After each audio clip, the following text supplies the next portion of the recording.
Imagine lying on a stretcher, your life slipping away by the second. A nurse frantically FaceTimes your mother to save you, but instead of crying, she peels a cucumber slice off her eye and sighs, "I'm not driving all the way downtown to sign paperwork. I'm in the middle of a treatment." She hung up, certain I would just die. But she didn't know that standing right outside the ER doors was the one person ready to make her pay for that spa day, with everything she owns. On the drive home from a massive 4th of July family gathering in Seattle when I was 16, I was involved in a catastrophic accident on I-5. The trauma surgeon told the staff I needed emergency surgery within the hour or I wouldn't survive the night. My mother and my younger sister were at an exclusive spa resort that afternoon. When the hospital administrator put her on speakerphone, my mother's exact words were chilled and dismissive. "If she doesn't pull through, just let me know later. We're in the middle of a treatment, and I'm not signing anything right now." My name is Maya Vance, and I am 21 today. 18 days after that phone call, when I finally opened my eyes, the chart at the foot of my hospital bed had been quietly updated. It no longer listed my mother as my legal guardian. Someone else's name was there instead. To understand who stepped up when the woman who gave birth to me walked away, you have to understand where I came from. I grew up in a sprawling craftsman house in Queen Anne, overlooking the Sound. My father died of an aneurysm when I was 6. One week he was teaching me to tie my shoes on the front porch, and the next, the house was silent. After the funeral, the only person who showed up every single weekend without fail was my mother's father, Arthur. Everyone in the county knew him as the former sheriff of King County who never really retired. He just traded the badge for a fly fishing rod and a wood shop. He would pull up in his battered Chevrolet, bring me smoked salmon from the market, and let me sit in the passenger seat while he told stories about tracking fugitives through the Cascades. To me, he wasn't Sheriff Vance. He was simply Grandpa, the one adult who never cancelled on me. My mother, Elena, grieved for about a year. Then she met Marcus at a charity gala downtown. Marcus made his fortune in tech and drove a silver Porsche that always smelled of expensive cologne and ambition. 2 years later, they married in a private ceremony on a vineyard in Napa Valley that I barely remember.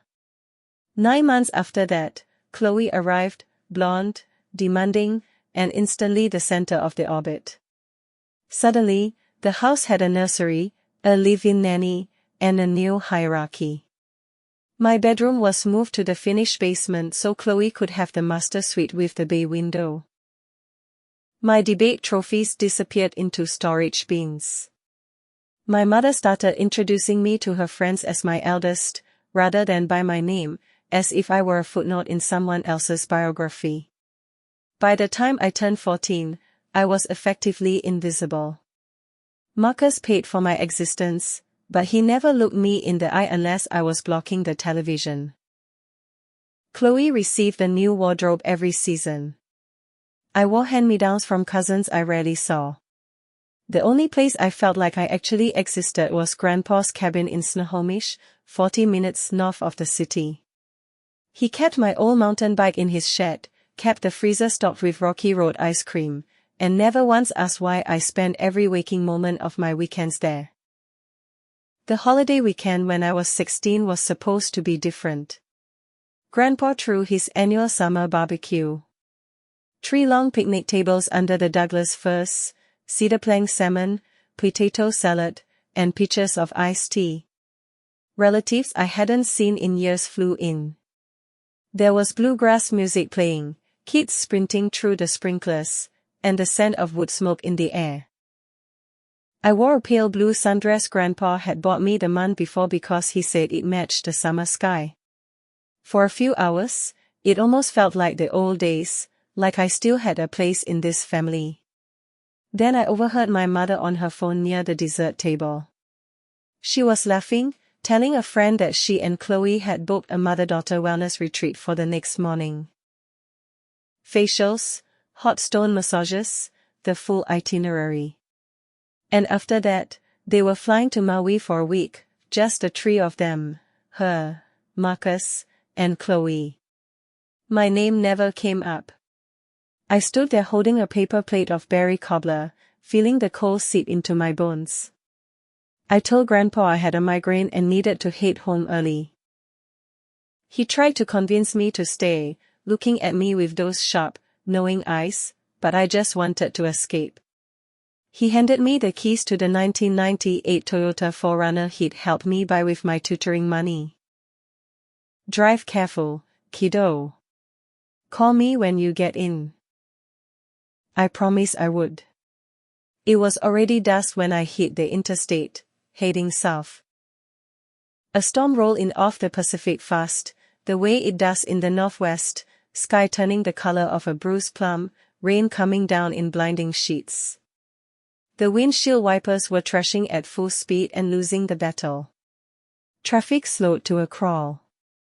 I had the radio turned up to keep myself grounded, listening to some classic rock station Grandpa loved. Headlights blurred into streaks of white and red against the wet asphalt. I never saw the logging truck until it was too late. The driver hydroplaned, the trailer jackknifed across 3 lanes, and slammed into the driver's side of my SUV at highway speed. Metal screamed. Glass shattered into dust. The world flipped over, the roof caving in before the vehicle finally slid to a halt upside down against the concrete median. I remember the seatbelt biting into my collarbone, the metallic taste of blood, the sudden, ringing silence after the crash, and then, darkness. Somewhere in the distance, sirens began to wail. The emergency room at Harborview Medical Center was pure chaos. Code words barked over the intercom while monitors shrieked in discordant rhythms. Someone kept shouting for more units of O negative. They wheeled me straight into Trauma Bay 1, shears slicing through my clothes in seconds. Needles pierced both arms, a tube was guided down my throat. A trauma surgeon in scrubs speckled with red leaned over me. My pelvis was crushed, my spleen ruptured, and I was bleeding into my cranial cavity. I had less than an hour before the damage became irreversible. They needed parental consent to move me to the operating theater immediately. A nurse with compassionate eyes held up my phone, scrolled to mother, and tapped the video call icon. The call connected on the 3rd ring. I could hear soft instrumental music and the low hum of hydraulic chairs. My mother's face appeared, obscured by a collagen sheet masked, cucumber slices resting over her eyes. Chloe was sprawled on the massage table next to her, earbuds in, scrolling through her feed. Mrs. Vance, this is Nurse Alvarez at Harborview Trauma, the nurse said, angling the camera so Elena could see the ruin of my face and the ventilator tube. Your daughter has been in a critical accident. Her injuries are life-threatening, and she requires immediate surgery. We need your verbal consent now, or she may not survive the hour. Elena peeled back one cucumber slice and squinted at the bright screen. Chloe pulled out an earbud, leaning in to gawk. The attending physician stepped into the frame. Ma'am, we are dealing with multiple compound fractures, internal hemorrhaging, and potential cerebral edema. We have to operate immediately. Elena sighed, a sound of heavy inconvenience, as if she had been asked to move her car for a street sweeper. If she doesn't make it, just call me when it's over, she said, her voice flat and devoid of warmth. We are in the middle of a treatment, and I am not driving all the way downtown to sign paperwork. Chloe let out a short, sharp laugh, covered her mouth, and then tapped her screen, taking a screenshot of my battered face on the gurney. I watched her thumbs fly across the glass. Later, I would learn the caption she sent to her group chat was simply, finally, some quiet. The nurse's hand trembled as she held the device. A doctor behind her muttered a curse. Another whispered, make sure that is in the record. The nurse tried once more. Ma'am, this is a legal requirement for a minor. I heard you, Elena cut her off. Call my father, Arthur. He'll handle it. We paid for a full-day package here. She ended the call. The trauma team stared at the blank screen in stunned silence. One resident looked ready to hurl the phone across the room. They immediately scrolled to the next emergency contact, Grandpa. Arthur's old truck was already tearing down the highway when the hospital reached him. He had been on his back porch, cleaning a fresh catch of steelhead for dinner. The second he heard the words Maya and critical, he dropped the knife and floored it toward the city, still wearing his rubber boots and an apron stained with fish blood. Rain hammered the windshield as lightning fractured the grey sky. He made the 30-minute drive in 17. He burst through the ER doors soaked to the bone, his sheriff's badge from 30 years ago still clipped to his belt out of habit. The charge nurse took one look at the retired lawman and waved him straight through. He signed every consent form they thrust at him without reading a single line, his hand shaking so violently the pen tore through the paper. They allowed him into the bay just long enough to see me, tubes snaking around my throat, my face swollen beyond recognition. He leaned close to my ear and whispered the same promise he used to make when I had night terrors as a child. I've got you, kiddo. Grandpa's right here. Then they rushed me to surgery. He pulled a metal chair up to the glass wall outside the operating theater and sat down. He didn't move for the next 9 hours. Not when the nurses offered black coffee. Not when the waiting room emptied out. Not when the storm outside knocked the power grid offline for 12 minutes and the backup generators roared to life. When they finally wheeled me to the ICU just before dawn, he followed the gurney, still gripping the same cold hand that had gone limp hours before. The next 18 days became the longest of Arthur's life. The ICU smelled of antiseptic and dread. Machines hissed and beeped in a rhythm that never let anyone forget how fragile the line was between here and gone. Grandpa claimed the vinyl recliner beside my bed and refused to budge. Nurses tried to send him home that first night. He just flashed a tarnished badge still in his wallet and said, "I'm not going anywhere." After that, nobody argued.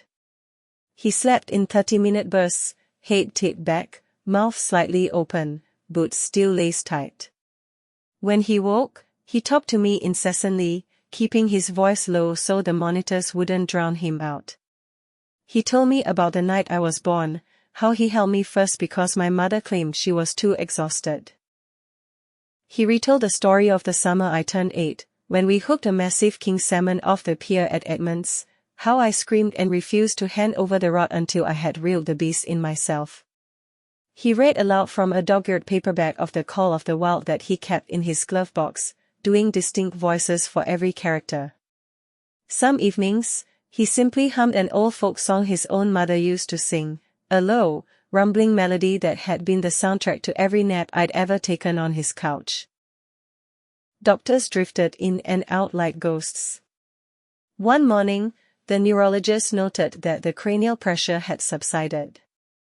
Another afternoon, the orthopedic surgeon cautioned that my pelvis might never knit together perfectly straight. Grandpa listened, nodded, and fired back questions sharp enough to make the residents sweat, before returning his attention to my hand, holding it as if it were the only anchor he had left.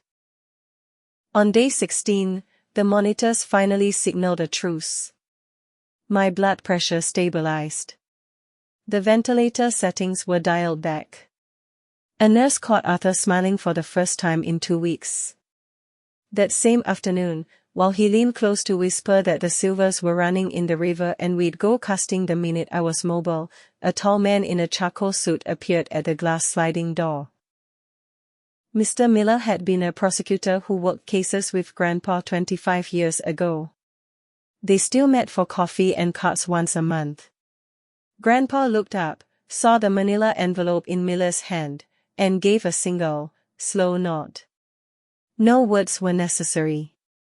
Miller left the ICU, climbed into his sedan, and drove straight to Queen Anne. He knew the address by heart.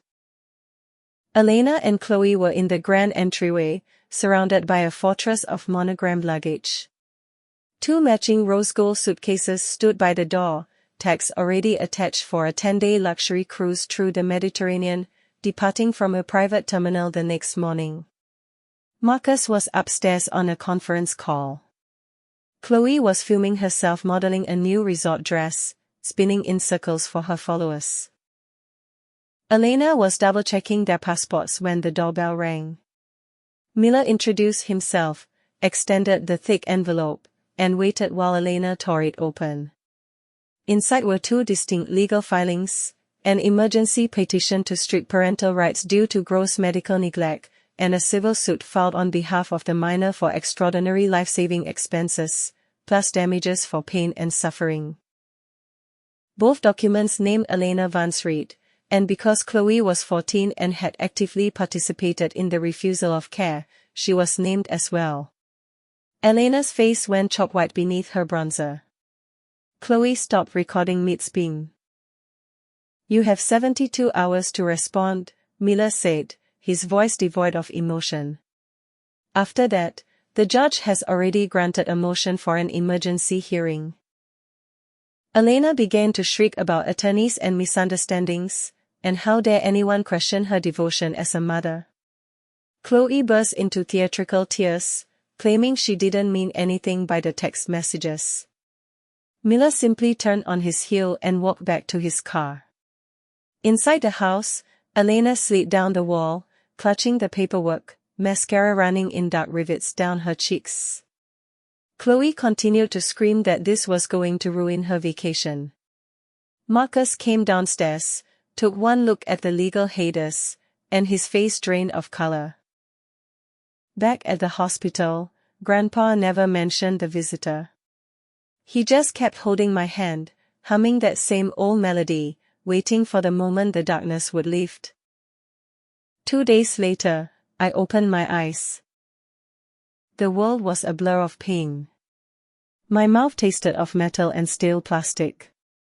The machines were still beeping, but the rhythm was softer now. The first thing I saw was Grandpa's face, unshaven, eyes red-rimmed, grinning so wide I thought his skin might crack.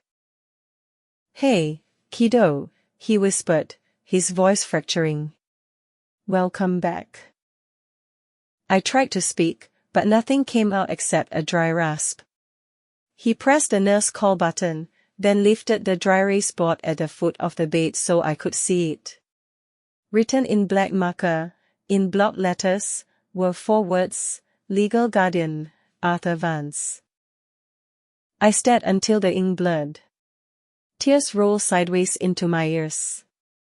He wiped them away with a thumb that still smelled faintly of cedar chips and rain. Over the next few hours, between nurses checking my vitals and doctors shining penlights in my eyes, he told me everything. The FaceTime call. My mother's cold dismissal. Chloe's screenshot. The papers served while I lay in the dark. He didn't sugarcoat any of it. He never had. I cried again, harder this time. Not from the physical agony, but from a relief so profound it felt like drowning in reverse. 3 weeks later, they discharged me. I didn't go back to the house on the hill in Queen Anne. I went to Grandpa's weathered cabin near the Snohomish River, 40 minutes from the city limits. The scent of pine and damp earth filled my lungs the second he carried me over the threshold.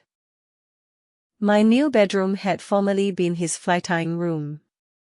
He had painted the walls a soft, dove gray, and hung the same driftwood wind chimes we had assembled when I was 9.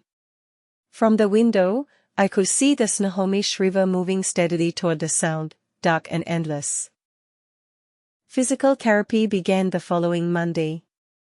I relearned how to sit up, then how to stand, and finally how to shuffle behind a walker while Grandpa spotted me with the same vigilance he'd used when I was a toddler. He made garlic mashed potatoes every night for 2 weeks because they were the only things soft enough for my wired jaw. We would watch the sunset from the back porch, his arm heavy and warm around my shoulders, neither of us feeling the need to fill the silence. One afternoon, my phone buzzed on the kitchen counter. The screen displayed mother. I stared at it for 10 full rings. Grandpa watched from the doorway, leaning against the frame, saying nothing. I pressed decline, placed the phone face down, and walked back out to the porch. That was the only time she ever tried to call. Across the water in Seattle, Marcus filed for divorce that same week. His investment firm had just secured a massive merger, and the last thing he needed was a scandal about child abandonment attached to his portfolio. He moved out of the Queen Anne house before the ink was dry, taking only his bespoke suits and his golf clubs. Chloe spiraled on social media for about 3 days, posting vague, tearful defenses, but went radio silent when universities began retracting her scholarship offers. Grandpa never brought it up unless I asked. When I finally did, he answered with his usual blunt honesty. They made their choice, Maya. Now we make ours. Some nights, the pain woke me screaming. He would shuffle in wearing his old academy sweatshirt, sit on the edge of the mattress, and hold my hand until the painkillers took hold. Other nights, I woke to the sound of him praying aloud in the living room, his voice rough and cracking, asking God to give him enough years to see me whole again. By the time the stitches were removed and the casts were replaced by braces, I could walk the length of the river dock without stopping. Grandpa bought 2 spinning rods and a jar of bait. We sat at the end of the dock where the water turned a deep, glacial green, our lines drifting in the current, catching little but carrying less. The sun burned the lingering scent of the hospital from my skin. I looked out at the tree line one evening, the wind whipping my hair across my face, and realized I wasn't waiting for anything anymore. No apology, no explanation, no second chance. I had nothing left to give them. The river just kept moving, same as always. 2 months later, the date of the preliminary hearing arrived. The King County courthouse smelled of damp wool and floor wax. I walked in on crutches, Grandpa on one side, Miller on the other. My mother sat at the defendant's table in a navy suit that was 2 sizes too big, her eyes puffy, her face stripped of makeup. Chloe slouched beside her in a private school blazer, staring sullenly at the floor. The judge was a woman with steel gray hair and zero patience for theatrics. She adjusted her glasses and ordered the bailiff to play the recording. The video call played on the large monitor. My broken body on the gurney. The ambient spa music in the background. My mother's voice, clear and chillingly detached. If she doesn't make it, just call me when it's over. Then Chloe's laugh, and the screenshot of my bloody face. The courtroom went dead silent. A juror in the back row audibly gasped. Miller laid the phone records on the bench next. Chloe had forwarded the photo to 7 different group chats within 4 minutes of the accident. One text message read, "One less person stealing my spring break." The judge's pen stopped moving. She looked at my mother for a long, hard moment. "Mrs. Vance Reed," she said, her voice like ice. "In 23 years on this bench, I have never heard a parent speak about their child in this manner. While that child was fighting for her life, no less. Temporary full custody is immediately transferred to Arthur Vance, effective today. We will see you back here for the permanent hearing." She banged the gavel with such force the sound echoed off the marble walls. 3 days later, Elena was fired from her executive position at the regional bank. Background checks are mandatory for anyone with fiduciary responsibilities, and a record of medical neglect of a minor is an automatic disqualifier. Security escorted her out with a single cardboard box. Chloe's acceptance to the University of Washington was revoked the same week. The admissions board cited conduct incompatible with the values of the institution. Suddenly, the private high school that had once worshipped her started whispering behind her back. Within a month, the Queen and house went into foreclosure. Marcus's name had already been removed from the deed. He had signed everything over to protect his own assets.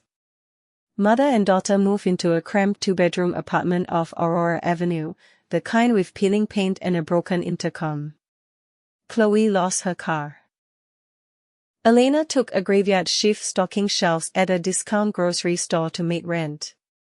Meanwhile, I began the real work of recovery. Twice a week, a shuttle transported me to the outpatient rehabilitation center at the university hospital. I relearned how to navigate stairs, how to balance on a stability ball, and how to trust my own legs again. Grandpa drove me to the shuttle stop every single time and waited in the lobby, thumbing through the same 3 issues of Field and Stream until I emerged, sweating and trembling with exhaustion. On Thursdays, I saw a trauma counselor named Dr. Rivera. We sat in a compact office that smelled of lavender and damp earth, talking about nightmares, about rage, and about the day I realized I never wanted to hear my mother's voice again.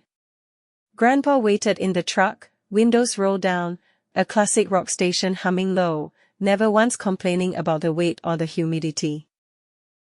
Some afternoons, when the ache in my hips became too loud to ignore, I would sit on the back deck and toss bread crusts to the mallards drifting on the river. Grandpa would join me with 2 mugs of hot cider, and we would watch the current pull toward the sea. He never tried to fix my anger. He simply let me feel it, sitting beside me as a silent witness. By the end of summer, I traded the crutches for a cane, and then the cane for nothing at all. I still walked with a slight hitch in my step, but the orthopedic surgeon assured me most of it would fade by my 18th birthday. One evening, I made it all the way to the end of the old logging dock and back without stopping. Grandpa met me halfway, carrying a wool blanket and a flashlight, even though the sun hadn't fully set behind the Olympics. We sat on the rough wood, shoes off, letting the cool river air settle over us. I leaned my head on his shoulder. "Thank you for staying," I said. He kissed the top of my head. "Nowhere else I'd rather be, kiddo." 7 months after the crash, the final court date arrived. I walked into the King County Courthouse without crutches, cane, or limp. The scar on my forehead was still a fresh pink line, but my head was held high. Grandpa sat directly behind me in his dark funeral suit, the same one he had worn to bury my father. Elena looked smaller than I remembered, her hair pulled back severely, clutching a tissue she never used. Chloe stared straight ahead, arms crossed so tightly her knuckles had turned white. Miller called me to the stand first. I was sworn in, took my seat, and looked the judge in the eye. "Tell the court how it felt," Miller said gently, "knowing your mother refused to come while you were dying." I took a steadying breath. The room waited. "It felt like the last piece of me that still believed I mattered died on that table," I said, my voice steady. "I learned in a single sentence that I was disposable. And the person who taught me that was the same woman who used to read me bedtime stories." I told them about waking up to see Grandpa's name on the Guardian line. About the single missed call I never returned. About every night I fell asleep listening to the river instead of wondering why I wasn't enough. Elena's attorney tried to paint her as stressed, overwhelmed, a victim of high-pressure circumstances. He brought up her termination, the foreclosure, the divorce. I didn't look at her once. When he finished, the judge asked if I had anything else to add. "Yes, Your Honor," I answered. "I don't want her money. I don't want her apologies. I just want this to be over. I already have a family." The judge didn't need long to deliberate. She returned 20 minutes later. Permanent termination of parental rights for Elena Vance Reed, effective immediately. Civil judgment in favor of the plaintiff and the hospital in the amount of $480,000. The Queen and property will be liquidated at auction to satisfy the lien. Mr. Arthur Vance is granted full legal adoption. This case is closed. The gavel cracked like a starting gun. Outside in the corridor, a few local reporters shouted questions. I ignored them all, took Grandpa's arm, and walked out into the crisp October sunshine. 3 weeks later, the bank padlocked the sprawling craftsman house on the hill. A rental truck arrived for what little Elena and Chloe had decided to keep. They loaded boxes into a rusted sedan and drove east on I-90, headed somewhere cheaper, somewhere nobody knew their names. I never asked where. That same month, the adoption papers arrived in the mail. I signed my advance for the first time and cried harder than the day I woke up from the coma. Grandpa framed the certificate above the fireplace, right next to my dad's old service photo. I started my senior year at a small alternative school in Snohomish, small classes, teachers who actually engaged, and no one who knew the story unless I chose to tell them.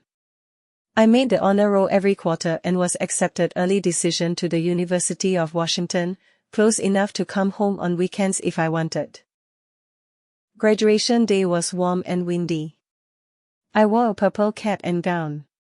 When they called my name, the entire senior class stood up and cheered, because by then, everyone knew who had carried me through. Grandpa waited at the bottom of the bleachers in his best suit, his gold sheriff's pin polished and gleaming on his lapel, his eyes shining with tears. I ran to him, throwing my arms around his neck, letting him lift me off the ground as if I was still a child. 5 years have passed since that 4th of July weekend. I'm 21 now, a psychology degree hanging on my wall, working as a youth counselor at a non-profit in downtown Seattle. Every day, I sit across from teenagers who believe they are unlovable, that no one will ever choose them. I get to look them in the eye and tell them they are wrong, because someone chose me when the people who were supposed to love me most walked away without a backward glance. Grandpa turned 77 last month. He still mows the acreage himself. He still lands more steelhead than any guide on the river, and he still smokes the best salmon in the Pacific Northwest. The cabin is exactly the same, the driftwood wind chimes singing in the breeze, the porch swing creaking, the coffee pot always half full. My old room is still painted that soft dove gray. His flytying room is still my bedroom because neither of us ever saw a reason to change it back. We eat dinner on the deck most nights, watching bald eagles circle the tree line or harbor seals break the surface of the dark water. He calls me kiddo exactly once a day, usually when he hands me a mug of hot cider. I still call him Grandpa. Nothing else feels right. Elena and Chloe left Washington State for good 3 years ago.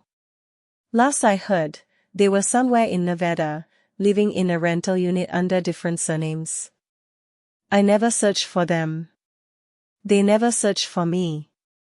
The silence is clean. It is final. It is peace.